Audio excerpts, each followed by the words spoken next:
नमस्कार। Prime minister of India Narendra Modi जाएंगे France और वहां पे बेस्टिल डे की सेलिब्रेशंस में साथ होंगे। बेस्टिल डे के साथ साथ वो बहुत सारे और प्रोग्राम्स में भी शरीक होंगे। ये विजिट स्ट्रेटेजिकली भी इंपॉर्टेंट है और बिजनेस के एंगल से भी इंपॉर्टेंट है, इकोनॉमी के एंगल से भी इंपॉर्टेंट है, लेकिन उससे ज्यादा इंपॉर्टेंट जो आज या कल अभी एक्सटर्नल अफेयर्स सेक्रेटरी ने जो प्रेस कॉन्फ्रेंस की उसमें बताया कि यूएई की भी विजिट है। यूएई 5वीं बार जाएंगे अपने पूरे 9 साल के टेन्योर में। 9 साल में कोई प्राइम मिनिस्टर, इंडिया का प्राइम मिनिस्टर, इंडिया की वर्ल्ड की 5th लार्जेस्ट इकोनॉमी का प्राइम मिनिस्टर 9 साल में 5वीं बार यूएई जा रहा है। क्या रीजन है?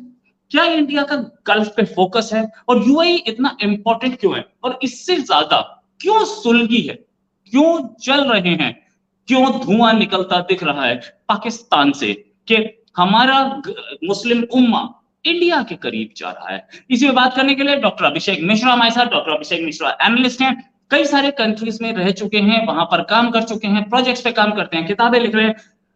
डॉक्टर साहब बहुत बहुत स्वागत आपका हमारे शो में। डॉक्टर साहब, ये यूएई जा रहे हैं हमारे प्राइम मिनिस्टर और जलने की बदबू आ रही है पाकिस्तान की तरफ से।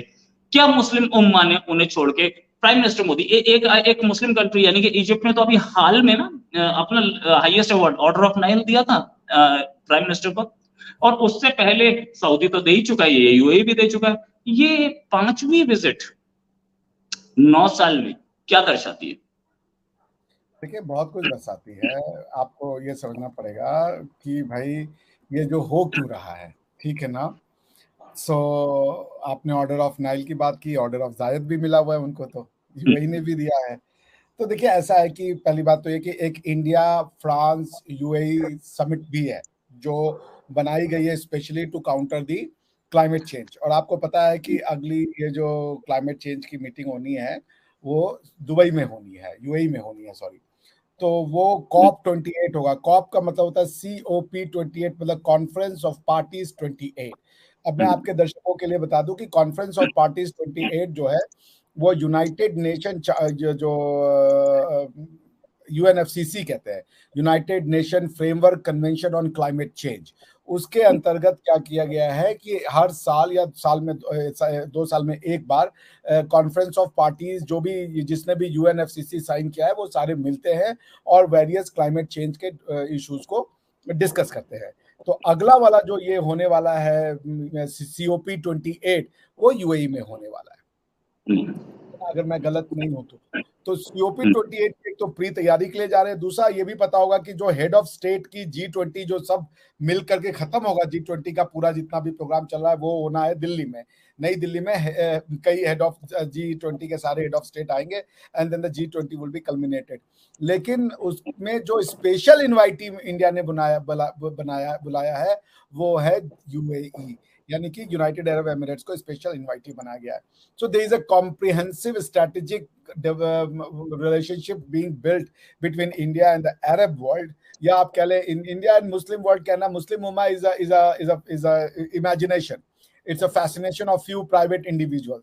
अदरवाइज मुस्लिम उम्मा स्टेट के लेवल पे, गवर्नमेंट के लेवल पे, कॉन्स्टिट्यूशन के लेवल पे कहीं एग्जिस्ट ही नहीं करती है, क्योंकि एवरी मुस्लिम सोसाइटी या every country that declares Islam as a religion state either identifies itself as Arab या टर्क्स।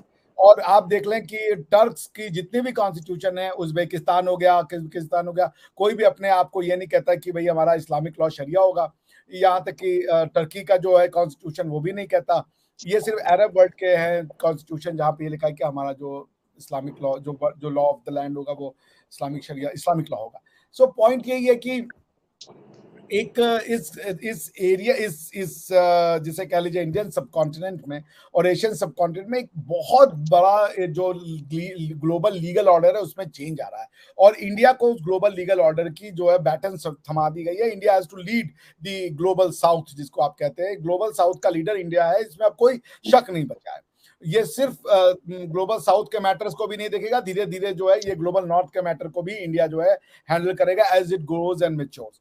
तो उसमें कई लेयर्स ऑफ लीडरशिप इन्वॉल्व होगी इंडिया की, जिसमें सबसे बड़ा कंसर्न जो इंटरनेशनल कम्युनिटी का है और खासकर ये जो गल्फ कंट्रीज हैं, because they the fourth runner of the all the losses of climate change.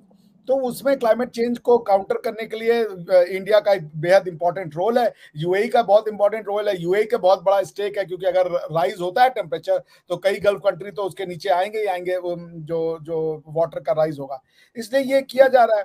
तो मोदी जी जो जा रहे हैं वो कोई चिट चैट करने नहीं जा रहे हैं, इससे स्टॉप ओवर, फ्रांस से वापस आते समय वो जाएंगे and then he will be entering into extremely important जो India UAE comprehensive strategic dialogue है, प्लस आपका जो COP28 के जो प्रीकर्सर होगा उस पर डिबेट होगी। राइट अच्छा, ये जो प्रीकर्सर्स हैं और बाकी सारी चीजें, क्या आप मानते हो कि सिचुएशन ऐसी है कि पाकिस्तान खुद हैरान है कि मेरी मुस्लिम उम्मा दोस्ती उससे मोदी से कर रहा है, जिसको मैं इतने साल से बदनाम करने की कोशिश कर रहा हूं कि ये मुसलमानों का कातिल है, ये है। अच्छा, इससे पहले 2019 में गए थे और उन्हें मालाएं वालाएं पहना करके स्वागत दिया गया था, वही 2019 जब 370 हटी थी, पाकिस्तान हैरान था कि यार ये हो क्या रहा है, हम तो मोदी को गाली देते देते नहीं थकते और मुस्लिम उम्माओं से अपने पास आप बुला करके अवार्ड दे रहे हैं।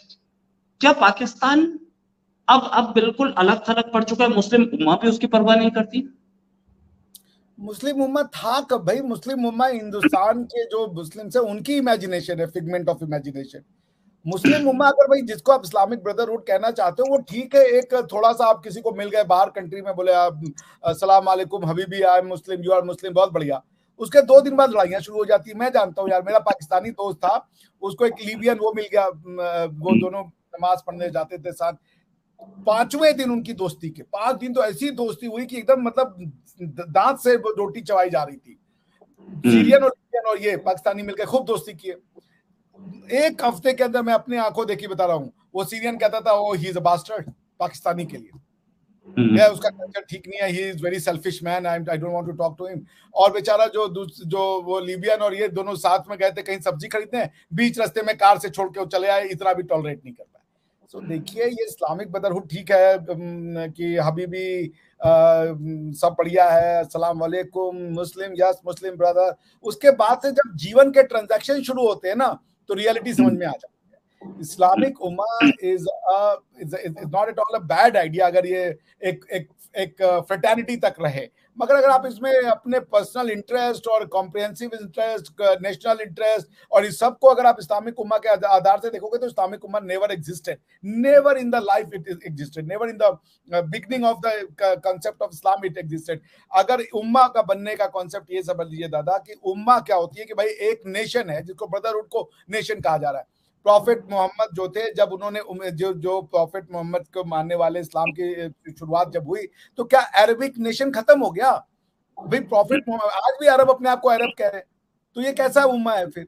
अगर प्रॉफिट मोहम्मद एक नई उम्मत को चलाया तो उस उम्मत से जो पुरानी वाली उम्मत थी वो तो खत्म हो जानी चाहिए ना, क्योंकि वो सारे उम्मती तो जहन्नमी है, क्योंकि उन्होंने प्रॉफिट मोहम्मद से लड़ाई लड़ी, हम लोगों ने थोड़ी लड़ी थी यार, वो सारे काफिर तो वही के लोग हैं, ये कुरैश और वहां के लोग। इस्लामिक उम्मा एक फिगमेंट ऑफ इमेजिनेशन है। Islamic Umma will be very good, 5-6 दिन का कॉन्फ्रेंसेस हो गए, उसमें मीठी मीठी बातें की जाएंगी, इंडिया के लिए 2-4 कश्मीर के ऊपर वर्ड निकाल दिए जाएंगे। इसके आगे अगर आप उसको ट्रांजैक्शनल बनाने की कोशिश करेंगे तो इतने कॉन्फ्लिक्टिंग और इतने डाइवर्जिंग इंटरेस्ट्स हैं कि ये कभी एग्जिस्टिंग हो ही नहीं सकते कि हम एक तरीके से चीजों को देखने का पॉइंट ऑफ व्यू हो। ईरान और इराक की अंडरस्टैंडिंग सेम नहीं हो सकती, ईरान और सऊदी अरेबिया की अंडरस्टैंडिंग सेम नहीं हो सकती, कतर और सऊदी अरेबिया आई टू आई नहीं देखते, यमन पे सऊदी अरेबिया ने बम मार करके उसके बेचारे की हालत खराब कर दी है। कहाँ है इस्लामिक उम्मा? कहाँ है? It only exists in the figment of imagination of the Indian subcontinent Muslims, और कहीं नहीं है। बाकी सब अपने आपको पहले टर्क्स कहते हैं, अरब्स कहते हैं, इंडोनेशियन कहते हैं, जो भी उनकी आइडेंटिटी है वो पहले कहते हैं, उसके बाद वो फ्रेंडलीनेस के लिए थोड़ा बहुत है कि हाँ मैं ठीक है brother, you are Muslim, I am Muslim brother, very good brother, very good, but उसके आगे नथिंग एल्स। तो अगर ये इस्लामिक उम्मा पर रिलाई कर रहे हैं तो देख लें, सऊदी अरेबिया ने $2 बिलियन दिया है। वो क्यों दिया सऊदी अरेबिया ने? क्योंकि आईएमएफ ने इनको दिया लोन, और आईएमएफ की कंडीशन ये कि आपके पास मिनिमम अमाउंट ऑफ सिक्योरिटी होना चाहिए दिखाने के लिए ताकि वो आपको लोन दे। उस सिक्योरिटी को रखने के लिए इनको डिपॉजिट के लिए $2 बिलियन सऊदी अरेबिया ने दिया। सऊदी अरेबिया की कंडीशन थी कि हम आपको डिपॉजिट के लिए $2 बिलियन तभी देंगे जब आईएमएफ आपका लोन सैंक्शन करेगा। तो सब कुछ तो आईएमएफ से हो रहा है, तो फिर कहाँ गया मुस्लिम उम्मा? मुस्लिम उम्मा ने $3 बिलियन नहीं दिए। कतर के पास पैसे की कमी है क्या? कुवैत के पास पैसे की कमी है क्या? किसके पास पैसे की कमी है? बहरीन $3 बिलियन दे देगा यार, पर कोई नहीं दिया इनको। Islamic Ummah is a figment of imagination. It does not exist beyond the meeting of those OIC group. उस मीटिंग तक उसका है एग्जिस्टेंस, उसके अलावा कोई असलियत नहीं। वो सब अलग नेशन स्टेट हैं, वो अरब हैं, टर्क्स हैं, वो जो भी होंगे, सिर्फ मुस्लिम कोई नहीं है उसमें, इंडियंस को छोड़ के, इंडियन मुस्लिम यानी पाकिस्तानी मुस्लिम को छोड़ के। आपका ये जवाब अगर पाकिस्तानी नेशनल चैनल पे या पाकिस्तानी चैनल पे चला दिया गया ना, तो आधे तो शाम तक मातम मना रहे होंगे कि बहुत दिन से हमें जो सपना दिखाया गया मुस्लिम उम्मा का, उसे तो एक बार में खत्म करके छोड़ दिया यार, कुछ नहीं बचा। क्या सच तो यही है जो आपने बोला, इसमें कोई शक नहीं। प्राइम मिनिस्टर की जो मीटिंग है यूएई, अच्छा हम I2U2 में साथ हैं, I2U2 में साथ है, इसका मतलब कि हमारे साथ यूएई भी है, हमारे साथ इजराइल भी है और अमेरिका भी है। ये I2U2 एक ऐसा स्ट्रेटेजिक पार्टनरशिप लग रही है जो कि आगे आने वाले टाइम में गल्फ में बहुत बड़ी एक्टिविटी दिखाएगी। क्या प्राइम मिनिस्टर मोदी फ्यूचर की नींव रख रहे हैं यहाँ पे? हाँ, तो ये ग्लोबल साउथ की पॉलिटिक्स का जो आर्किटेक्चर है वो डिजाइन हो रहा है ना, I2U2 क्वाड, ये दो बड़े सिग्निफिकेंट, और ये इंडिया, फ्रांस और यूएई की जो समिट होती है जो इन्होंने 2022 में बनाई है, ये बड़े इंपॉर्टेंट अरब वर्ल्ड का एक बड़ा स्टेक है ये ग्लोबल साउथ में। और अरब वर्ल्ड जो है वो उसने ये एक्सेप्ट कर लिया है कि इंडिया की जो लीडरशिप है उसको हम एक्सेप्ट करते हैं, उसके अंडर में और या उनके साथ में काम करने को हम तैयार हैं। तो अगर आप I2U2 में देखें तो I2U2 में बैठता कौन है? I2U2 में दो आई तो इंडिया और इजराइल हो गए, और यू से यूएसए और यूएई हो गया। तो इजराइल की पूरी एग्जिस्टेंस को अगर यूएई एक्सेप्ट कर रहा है, सऊदी अरेबिया एक्सेप्ट कर रहा है, टर्की ऑलरेडी ट्रेड करता है यूएई के साथ, तो ये तो सिर्फ ईरान और पाकिस्तान का मसला बना ना, यानी कि अरब वर्ल्ड तो नहीं देख रहा है। ये जो ईरान के पारसी हैं ये अरब तो नहीं है, ये तो ईरानियन है। तो अरब वर्ल्ड तो इजराइल को उस तरीके से नहीं देखता जैसे कि ईरानियन देखते हैं और ये पाकिस्तानी देखते हैं। इन्होंने अपने ऊपर ले रखा है कि हम जो है इजराइल को नहीं एक्सेप्ट करेंगे और इजराइल को हम बनने नहीं देंगे। लेकिन अगर इजराइल को आप एक स्टेक होल्डर बना रहे हो, तो आप सोचिए कि ये जो आने वाला ग्लोबल साउथ का पॉलिटिक्स है उसमें अगर इजराइल एक स्टेक होल्डर है, और इस्लाइड की जो पॉलिसी रही है सो फार वो बड़ी एम्बोल्डेंट पॉलिसी रही है। अभी देखिए वो अटैक हो रहा है उनका वहां पे इजराइल में फिर से, और वो वापस से रिपेल कर रहे हैं अटैक को। तो I2U2 टाइप के जो मल्टीलैटरल फोरम बनाए जा रहे हैं ग्लोबल साउथ में, वो ये दर्शाता है, और हर फोरम में इंडिया पार्ट है, चाइना नहीं है। आप ग्लोबल साउथ का एक फोरम बता दीजिए SCO को छोड़ करके जिसमें चाइना पार्ट हो, जिसमें कि वेस्ट पार्टिसिपेट कर रहा हो, नहीं है। China is conspicuously absent, China and Russia. I2U2 उसमें आपको देख लीजिए इंडिया, इजराइल और यूएई और यूएसए, क्वाड देख लीजिए ऑस्ट्रेलिया, जापान, इंडिया, यूएसए, और कोई भी सिग्निफिकेंट आप वो बताइए जो कि वेस्ट और ईस्ट का जहां पे कन्वर्जेंस हो रहा हो, ऐसा कोई मल्टीलैटरल फोरम हो जिसमें चाइना और रशिया हो, नहीं है। तो इसका ये मतलब है कि चाइना और रशिया जो है वो ग्लोबल साउथ की जो लीडरशिप है उसको देने में सक्षम है। और किसी भी, और अगर देखिए अगर अरब वर्ल्ड को या किसी को ऑब्जेक्शन होता है इंडिया की लीडरशिप पे, तो वो बता दिए होते कि भाई हम ये चीजें नहीं ज्वाइन करेंगे, या क्वाड को वो काउंटर करने की कोशिश किए होते हैं। वैसा कुछ भी नहीं हुआ। So bottom line is that India has been anointed as the leader, guru, और द समझ लीजिए torch bearer of the Global South, and has reconciled with it. Foreign secretary साहब ने प्रेस कॉन्फ्रेंस की, उसमें ये बोला कि इंडिया और यूएई का ट्रेड $85 बिलियन टच कर गया है। $85 बिलियन मतलब इंडिया का टोटल जो एक्सपोर्ट है वो 697 अभी मैं देख रहा था, $679 बिलियन पे टोटल एक्सपोर्ट, करीब 12-15% का ट्रेड हो गया वर्ल्ड का, मतलब हमारी टोटल ट्रेड का अच्छा ट्रेड है, वो एक्सपोर्ट्स हैं। $679 बिलियन एक्सपोर्ट्स है, ये टोटल ट्रेड है, एक्सपोर्ट इंपोर्ट दोनों है। मैं अगर इस पे बात करूं तो $85 बिलियन का जो ट्रेड है, अगर हम अपने उसको एक्सपोर्ट से कंपेयर करें तो एक मेजर चंक बनता है। छोटा सा कंट्री, बहुत बड़ा कंट्री नहीं है। अगर इस एंगल से लें तो ये भी पाकिस्तान के लिए एक बहुत बड़ी चीज है, क्योंकि पाकिस्तान भी छोटा कंट्री तो है नहीं, 24-25 करोड़ का तो वो भी है। वो भी एक अच्छा रिलेशन रख सकता था, वो भी अच्छे ट्रेड रिलेशन रख सकता था, और वो भी बहुत कुछ इंपोर्ट कर सकता था, बहुत कुछ एक्सपोर्ट कर सकता था। पाकिस्तान कहाँ फॉल्टर कर गया कि वो उसका उसका मुस्लिम दोस्त जो कि जिसे बोलते हैं कि हम प्याला हम निवाला दोस्त, वो इंडिया के करीब आ रहा है और उसको सब के सब ऐसे देख रहे हैं जैसे कि कहीं भिखारी खड़ा हो, अच्छा अच्छा ठीक है यार रुक जाओ, पैसा दे देंगे, टेंशन नहीं है, निकलो, वो वाली हालत। देखिए, पाकिस्तान के प्रति एक सॉफ्ट कॉर्नर था क्योंकि इस्लाम के नाम पे बनाया गया था, तो इस्लामिक वर्ल्ड में, खासकर अरब वर्ल्ड में था इनके लिए एक सिंपैथी, इसको डिनाई तो नहीं किया जा सकता और अभी भी हो सकता रहे। मगर कोई भी फ्रेंडशिप या अप्रिसिएशन बर्डन नहीं बननी चाहिए यार। लोग लव मैरिज करके डिवोर्स कर लेते हैं। पाकिस्तान की यही हालत है कि भाई बहुत अच्छा है, भाई बहुत अच्छा बन गया, आपने इंडिया को तोड़ के इस्लामिक उम्मा बना लिया, मगर यार अब आप तुम हर चीज के लिए मेरे पास चले आ रहे हो। हर दूसरे दिन कह रहे हो डिफर्ड ऑयल दो, फिर कह रहे हो कि हमें लोन दो, फिर कह रहे हो डिपॉजिट रख दो, फिर कह रहे हो हम अपनी जो है वो जो करतूते हैं वो ठीक नहीं करेंगे। और फिर तो कोई भी इनके पास कुछ ऑफर, इन्होंने किया क्या? इकोनॉमिक्स कभी इनकी प्रायोरिटी रही है दादा? लैंड रिफॉर्म आज तक नहीं किया इन्होंने। आज भी इनके जो है मोस्ट ऑफ द लैंड पे, टोटल पाकिस्तान के 1-2% लोगों का जो पॉपुलेशन होगा वो इनका लैंड होल्ड करता है। तो उस पे बाकी के जो, अगर आप लैंड होल्डर हैं, जमींदार हैं, तो आपके यहाँ पे जो काम करने वाला है वो तो वो हुआ ना, आपका टेनेंट हुआ, वो तो मजदूर हुआ। मजदूरों को आपने कभी वो ओनरशिप दी नहीं। आप लैंड एक्विजिशन कर नहीं सकते क्योंकि लैंड एक्विजिशन करने जाओगे अनाप शनाप रेट बोलेंगे वहां के लोग। और वो भी अगर लैंड एक्विजिशन स्टेट कर भी रही है, स्टेट के पास खुद पैसा नहीं है कल कारखाने लगाने के लिए, स्टेट अपने लोगों को कहती है कि तुम कल कारखाने लगाओ, तो वो फिर वही है बिजनेस जो फैमिलीज हैं उन्होंने कब्जे में ले रखा है पाकिस्तान को। चंद जो वहां के लोग कहते हैं वो गलत नहीं कहते, बिकॉज कि देखिए वेल्थ को परकुलेट डाउन करने का मॉडल क्या है? या तो ग्लोबलाइजेशन का मॉडल था जो कि वर्ल्ड बैंक का मॉडल था। वर्ल्ड बैंक का मॉडल है कि भाई आप जो है वेल्थ को जो है वो इंडस्ट्रियलिस्ट और इसमें दो, वहां से परकुलेट डाउन होकर के वो नीचे तक पहुंचेगा। ये तो नहीं हुआ, उनके यहाँ हुआ।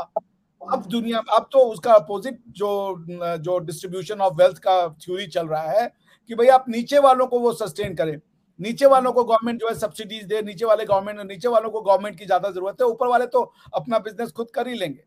So Pakistan has never focused on economics. Pakistan always has focused on its geopolitics. आप पाकिस्तान के लोगों से पूछिए पाकिस्तान की खास बात क्या है? हम ऐसी जगह लोकेटेड है, सेंट्रल एशिया का रास्ता जाता है, जन्नत का रास्ता यहीं से जाता है, जहन्नम का रास्ता यहीं से जाता है, सब रास्तों साला वहीं से जा रहा है। ये पाकिस्तान की डेफिनेशन है भाई। तो और कोई डेफिनेशन नहीं है कि भाई हमारा जो इकोनॉमिक ये है, प्रोडक्शन है, एग्रीकल्चर है, ये सब उन्होंने बर्बाद कर दिया।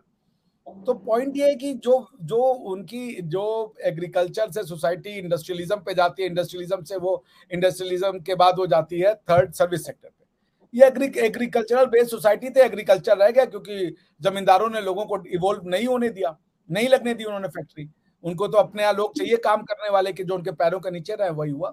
तो इकोनॉमिक रिफॉर्म नहीं करेंगे कुछ नहीं होगा। और इकोनॉमिक रिफॉर्म करने के लिए मेरे हिसाब से तो बहुत देर हो चुकी है। जो थोड़ा बहुत 2-3-4-5 मिलियन का कपड़ों का एक्सपोर्ट हो रहा होगा वही हो रहा होगा, और चावल वावल कुछ है उसी के। अब तो बहुत देर, टू लेट नाउ। ये जो प्राइम मिनिस्टर से बात होगी उसमें ये भी है, बोला गया है कि हम बात करेंगे डिफेंस पे, स्ट्रेटेजिक पे, फूड सिक्योरिटी एक इशू है। फूड सिक्योरिटी यानी कि उधर उधर यूएई में तो कुछ पैदा होता नहीं है क्या? यूएई अपनी फूड सिक्योरिटी के लिए इंडिया की ओर देखता है क्या? इंडिया मजबूरी बन चुका है यूएई की, क्या हम लोग खाना यहीं से मिलेगा यार और कहीं से नहीं मिल पा रहा है? Why only India? जब हमारे यहाँ भी ये नुपुर शर्मा जी वाला पूरा इंसिडेंट हुआ था तो यूए अरब के कुछ कंट्रीज ने कहा था हम इंडिया का सामान नहीं लेंगे, बट देन दे रियलाइज उनके जो कन्वीनियंस स्टोर में सारा सामान है वो इंडियन ही है। तो कहा कितना नहीं लोगे भाई? So it's too late. India is a food basket for them. तो ये तो हमें कहते हैं ना कि हम ऑयल बंद कर देगा मिडिल ईस्ट, तो ये हो जाएगा वो हो जाएगा, तो ऑयल मिडिल ईस्ट बंद कर देगा अगर आप फूड सप्लाई बंद कर दें। भाई आप देख लीजिए अफ्रीका अभी हुआ था ना, इजिप्ट को और इसको टर्की को गेहूं की कमी हो गई थी क्योंकि रशिया और यूक्रेन दो बहुत बड़े सप्लायर हैं गेहूं के। जब वो बंद हुआ था तो इनको इंडिया के पास आना पड़ा था ना। इंडिया के पास उतना स्टॉक था तब तो दिया, जिसको कि बाद में टर्की ने रिजेक्ट कर दिया था कि ये एडिबल गेहूं नहीं है। बाद में इजिप्ट गया, फिर इजिप्ट ने भी शायद उसको रिजेक्ट किया था या क्या हुआ था मुझे पता नहीं है। बट पॉइंट ये है कि India is definitely one of the highest producer of the wheat. वो अपने लोगों को बचाने के बाद, अरे खिलाने के बाद भी वो काफी बचाते हैं। और चूंकि उन्होंने टेक्नोलॉजी का यूज करना शुरू कर दिया है तो आप देखिए उसका आज आप एक पॉजिटिव साइड है कि we are insuring the world food security, not only for us, even for Africa, कई कंट्रीज को। बिकॉज की सिर्फ फूड सिक्योरिटी में ये नहीं है कि आपके पास इनफ फूड ग्रेन्स हैं, ये भी है कि आप उसको एक रीजनेबल कॉस्ट पे आप अवेलेबल करवा रहे हैं, एक्सेसिबल करा रहे हैं। सो इंडिया से अश्योर्स दैट एफसीआई का, इसमें एफसीआई को मेरे ख्याल से बहुत अंडर वैल्यूड इंस्टीट्यूशन है, but FCI must be congratulated for that. जिस तरीके से उन्होंने फूड ग्रेन्स को स्टोर करना और उसको सेव करना, डिस्ट्रीब्यूट करना की जो कला उन्होंने सीखी है, एंड आई होप कि they are getting better with the time. So yes, food security के लिए तो इंडिया के एटलीस्ट ग्लोबल साउथ में तो लोगों को इंडिया की तरफ देखना पड़ेगा। राइट, ग्लोबल पावर है इंडिया, और वो फूड सिक्योरिटी भी इंडिया ने बहुतों को दिया है फूड, यहाँ तक कि हमने यूक्रेन को भी दिया था। यूक्रेन एक्सपोर्ट करता है, यूक्रेन को दूसरा सामान दिया था हमने। यूक्रेन ने भी हमें सनफ्लावर ऑयल दिया था, हमने अफगानिस्तान को दिया, हमने यूरोप को दिया, हमने बहुत कंट्रीज को दिया। ठीक है, ये इंडिया जो फूड बास्केट अब बन चुका है, ये भी कहीं ना कहीं इंडिया को फायदा दे रहा है, और प्राइम मिनिस्टर की विजिट नए आयाम तो जरूर खोलेगी। Thanks a lot Abhishek Mishra for joining, और ये एक अच्छा डिस्कशन रहा। आपको लोग पसंद इसीलिए करते हैं कि आप एक नया इंसाइट देते हैं, और उम्मीद है जल्दी एक डिस्कशन और करेंगे। अभी के लिए नमस्कार, धन्यवाद, जय हिंद। जय हिंद दादा।